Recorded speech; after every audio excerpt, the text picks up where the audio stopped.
Hello and welcome to part 5 of the Fummins build. So for those of you who are unfamiliar with this project, we bought this 2009 F350 already blown up. This is kind of a good base truck. It's got no rust, it's four-wheel drive, dually, fully loaded inside, sunroof, power rear window, I mean all the options, all the bells and whistles. We also picked up this 2005 Dodge Ram 2500 from auction and had been hit in the front and was a running driving truck, so it was the perfect candidate for a parts truck. We started out by ordering a swap kit from DCS, Diesel Conversion Specialist. They make a complete swap kit for swapping the common rail Cummins into the 6.4 Ford chassis. We then pulled the engine harnesses out of each truck and then sent them over to DCS so that they could perform their conversion service to send us back a plug and play harness to adapt our common rail Cummins to our Ford chassis. With the harnesses sent out, we then moved on to tearing down our parts truck. So we pulled the engine out, we pulled the trans and transfer case out, and kind of anything else that we thought might sell easily for decent money. We then moved on to the Ford. We started stripping everything down. We were originally not going to pull the cab off, but pulling the cab off made everything so much easier and took virtually no time at all. So we yanked the cab off,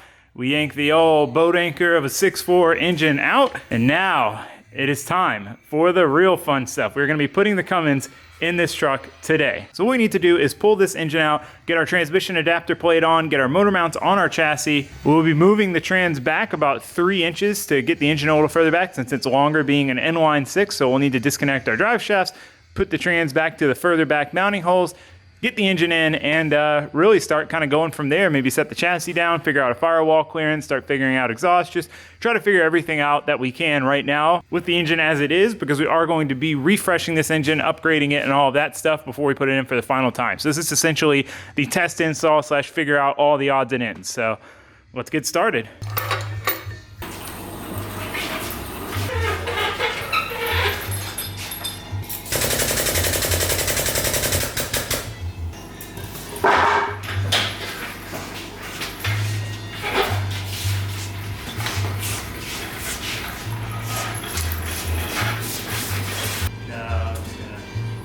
All right, so something interesting about the Cummins, I think this is pretty common to diesel engines in general.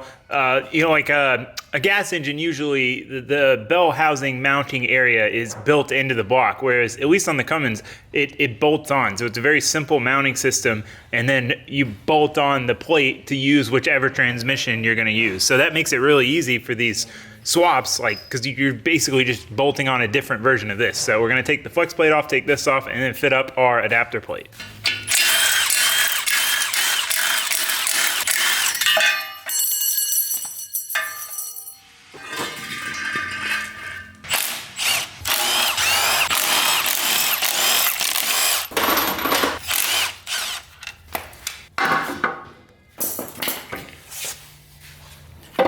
Ta-da! Starter and everything. So this is what I was talking about. You can see, the block isn't designed to bolt the transmission up. You have to bolt the plate on and then bolt that to the transmission because they are universal engines, especially the 12 valves and stuff. They went on a lot of industrial applications with different transmissions, so it's easy enough to just unbolt this plate, bolt the correct plate on, bolt the trans on.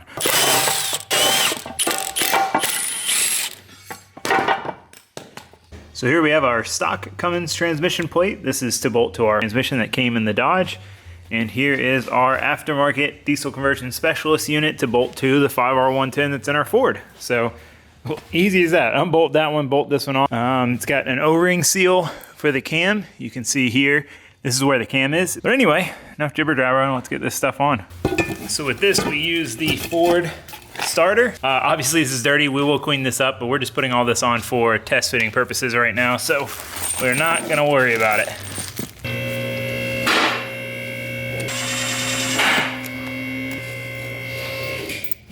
All right, we've got our starter on. I'm not 100% sure if we'll have to grind the block for clearance for our starter or not, so let's try to test fit it and find out.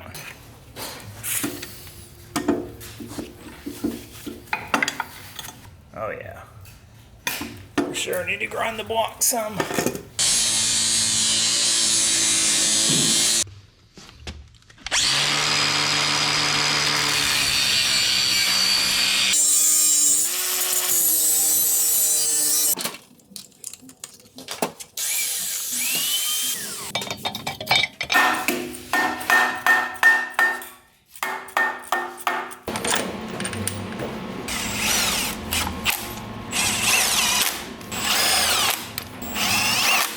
All right, we got the plate on.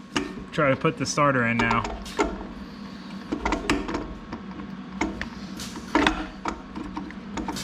Bada bing. All right, our transmission plate's bolted on.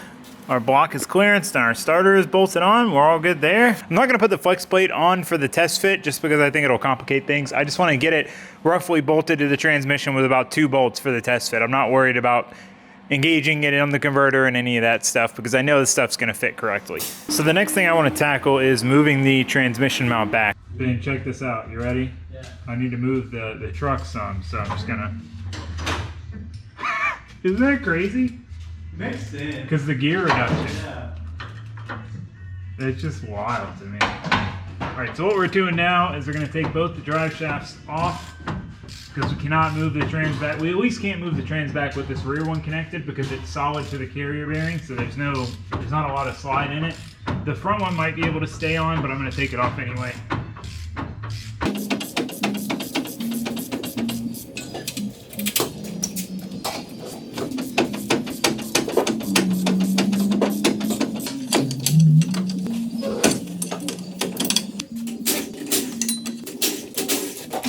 All right, we got both drive shafts disconnected. Now we got to kind of devise a plan to hold the trans and the transfer case and slide everything back one hole. But basically what we need to do is, you can see our transmission cross member here. So it's mounted in the automatic mounting point, obviously because it's an automatic. So over here you can see, this is where it mounts. There's a second set of holes that are back about 3 inches where the manual trans cross member would mount. So all we need to do is just move it back to that second set of mounting holes, which will give us that positioning that we want with the Cummins. So anyway, I figured doing it with the jacks is probably gonna be more difficult than it's worth. So what we're gonna do now instead is fish the engine in here, get a couple bell housing bolts in, then we can hold the front of the assembly with the engine hoist in the engine, and then use a jack for the back, slide everything back to the next set of mounting holes. Kill 2 birds with 1 stone. So that's my game plan.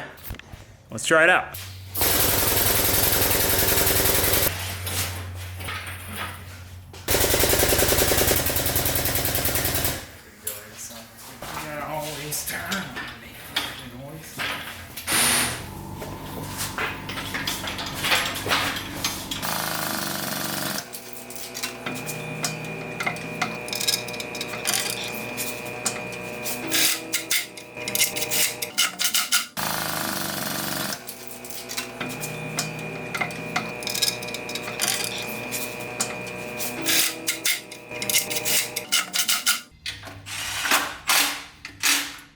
Look at that, dude. Except I forgot to do the motor mounts. Which I should be able to do them with it here. This is what you think things through. I thought about the fact that I needed to pull the motor mounts off earlier, but then I forgot about it. And yeah, we gotta pull the motor mounts off now and put our motor mount brackets on now while it's hanging up here. So not ideal, but we'll get it done.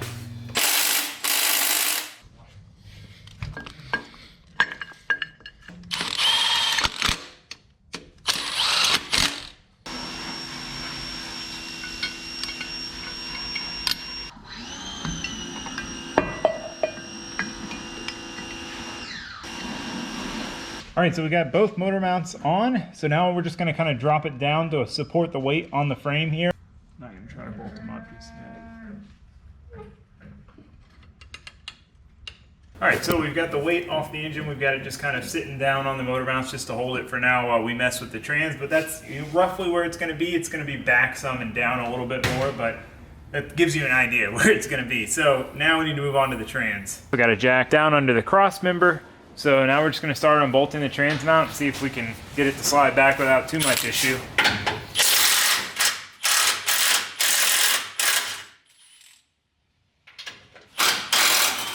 Ford's design for blind fasteners is kind of weird. It's just these tabs that aren't really located by anything. So as soon as they start moving back, they just start spinning around. One side down, one to go. And these are smaller.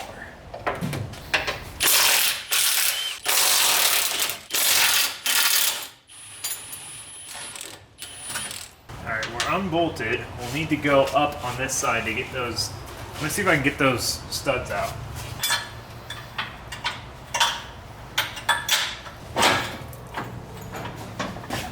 Hold on, let me turn this jack. That might help this. There we go. Now.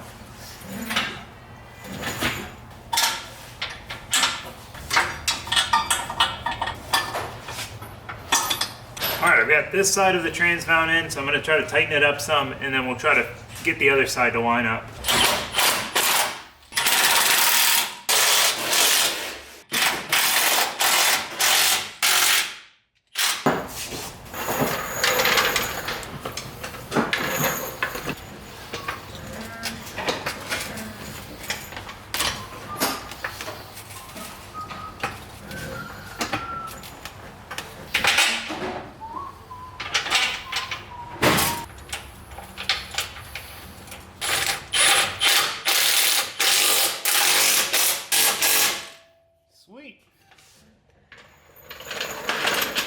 All right, now we've got our trans moved back to where it needs to be. We can measure for our drive shafts and stuff. You can see, oh, this one's shorter. They're gonna be shorter.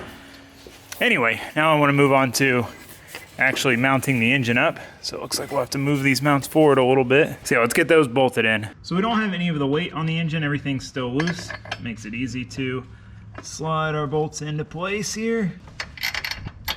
All right, now we just need to get our nuts on. All right, we got our nuts on loosely. Now we need to lower it down some to do the same on this side. We used the factory nuts. However, whoever worked on this truck last didn't put any of the nuts back on this motor mount. I'm gonna have to figure out how to rebend these transcore lines. So they are right in the way. And they're kind of caught under the oil pan. I mean, that's it. That's the Cummins in the frame. That is sick. Let's pull the hoist out, make it official. Boom. Look at that. Oh, I'm so excited to drop the cab down and see what this thing looks like in the engine bay. Freaking amazing. Almost as good as your freshman haircut.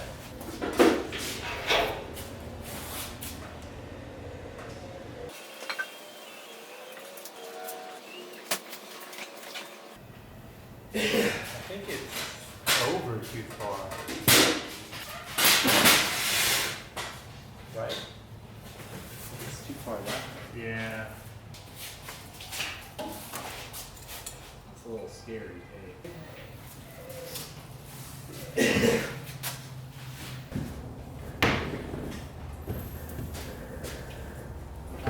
you're hitting in the back. If anything, it's kind of far back.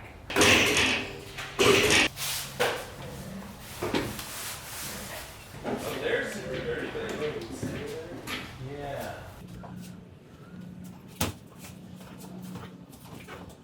That's a mother Cummins in a Ford right there, boy, I'll tell you what. Can't take my line, dude.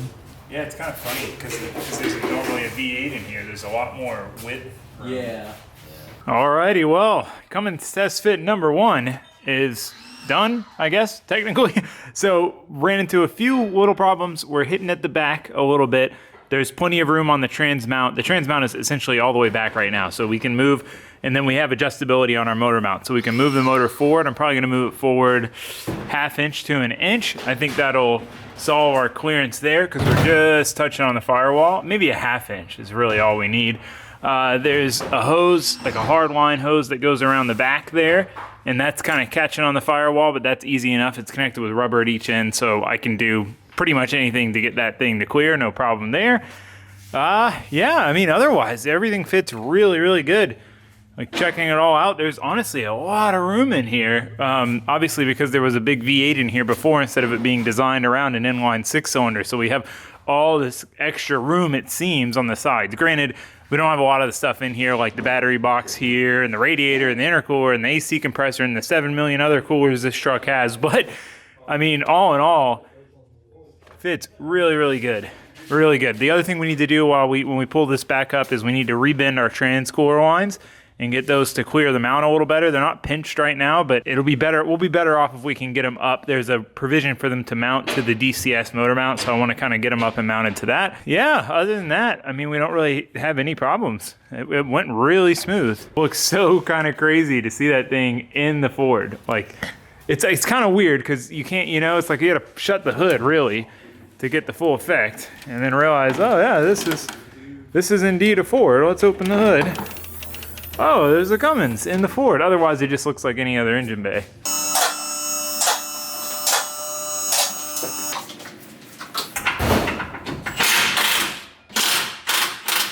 All right, got the trans mount bolts loosened up, so now I'm gonna hook the hoist up and try to slide her forward just a bit.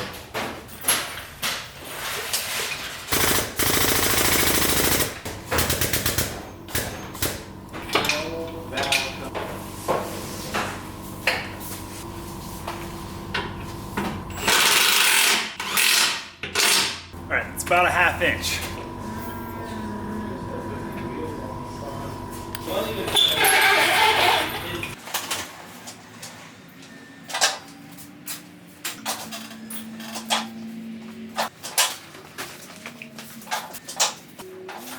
So that little bit of movement forward got us pretty much right where we needed.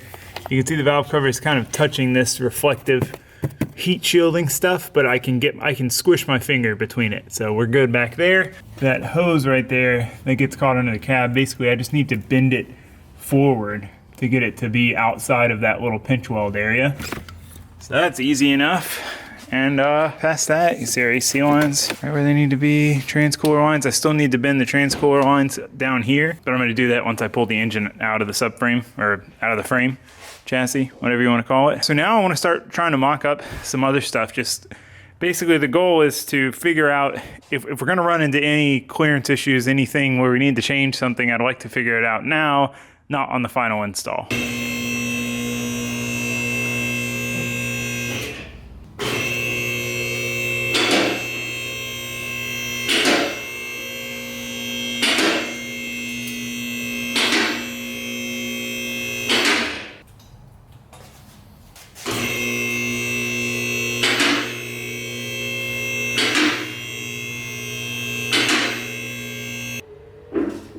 All right, so with the swap, we reuse the Dodge AC compressor.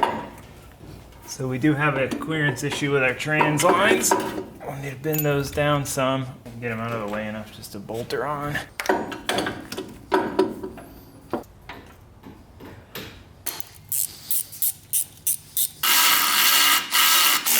So I'm gonna put a new AC compressor on this. The parts truck that this Cummins came out of, the AC wasn't working and everything was still hooked up. So I don't know for sure if this compressor is good or bad, but they're so cheap, there's no reason not to replace it while it's out. All right, now we can get our manifold block on. All right, now we can move on to our alternator. So for this, we're using the Ford alternator with the diesel conversion specialist alternator bracket to adapt it to the Cummins.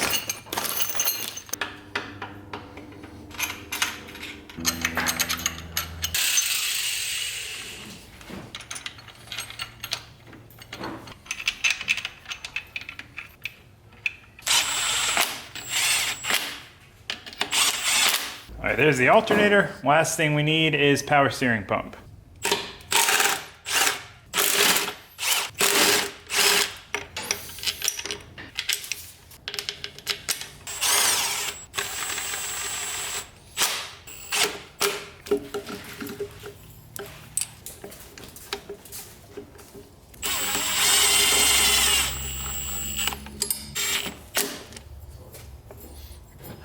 Alrighty.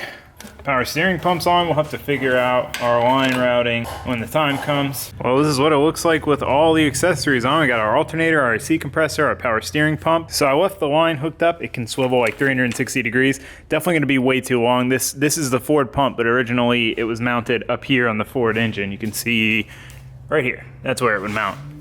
So obviously it's a little too long when we bring it from there down to here. So we'll have to figure that out. I'm not 100% sure what I'm gonna do with that, but we'll figure that out as we go. Yeah, that's pretty much everything I wanted to put on, so let's drop the cab down and see how it all fits.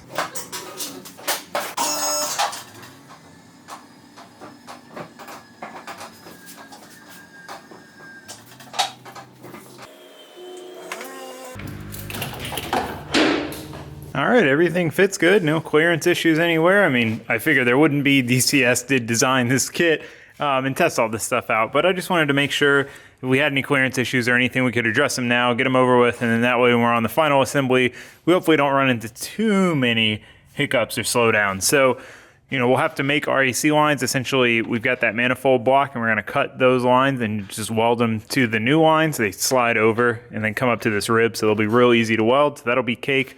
No problem there. Again, power steering line, we'll need to address. Got to figure out what I want to do with that. What else? Alternator wiring will just plug in. The belt will obviously just go on. All these are spaced correctly in the same rib as the Ford stuff. So other than bending the transmission lines, I think we're pretty much all good here. So I guess I'm going to go ahead and lift this thing off, pull the engine back out, and call it a day. All right, well, the Cummins is back out and about. So what we'll do is we'll wheel it over to my workbench over there so I can tear it apart first thing tomorrow. But for now, that is all we have time for. Let me know what you guys thought of this video. Give it a thumbs up if you enjoyed it, and I will see you for the next one. Thanks for watching. Thanks for subscribing.